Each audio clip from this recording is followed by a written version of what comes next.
And the Lord visited Sarah as he had said, and the Lord did for Sarah what he had spoken. For Sarah conceived and bore Abraham a son in his old age, at the set time of which God had told him. Abraham called his son that Sarah bore Isaac, and he circumcised Isaac when he was 8 days old, as God had commanded him. And Abraham was 100 when Isaac was born. Sarah said, God has made me laugh, so that all who hear will laugh with me. And she said, who would have said to Abraham that Sarah should give children to nurse? For I have borne him a son in his old age.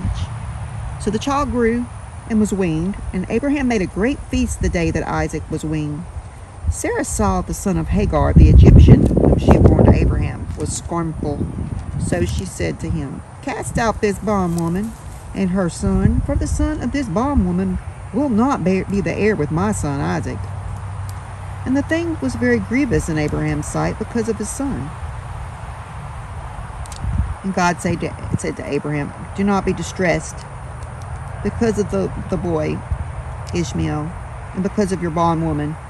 And all that Sarah has said to you, listen to her voice, because your seed will be called in Isaac.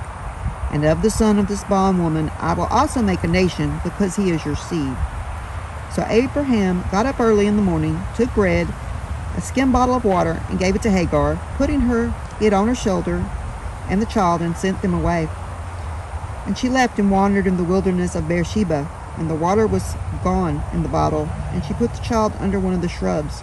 And she went and sat down opposite, a good way off, about a bow shot, because she said to herself, let me not see the death of the child. And she was sitting opposite him, and lifted up her voice and wept. God heard the voice of the lad Ishmael.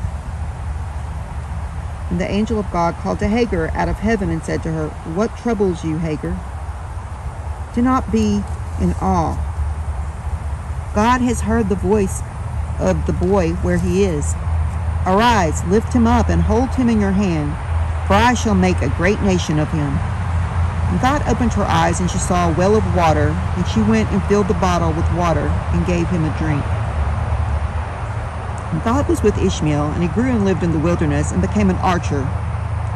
In the wilderness of Paran, his mother took him a wife out of the land of Egypt. And it happened at that time that Abimelech and Phicol, the chief captain of his army, spoke to Abraham, saying, God is with you in all you do.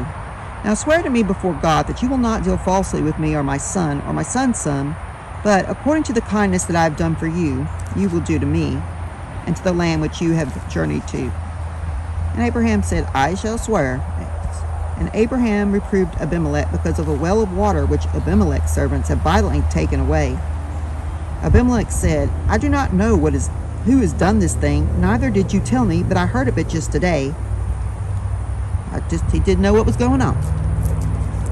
So Abraham took sheep and oxen and gave them to Abimelech, and both of them made a covenant. Abraham set 7 ewe lambs of the flock by themselves. And Abimelech said to Abraham, what do these 7 ewe lambs mean that you have set them by themselves?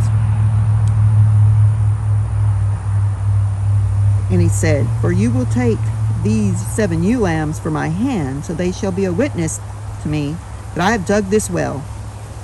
Therefore he called that place Beersheba, because both of them swore there.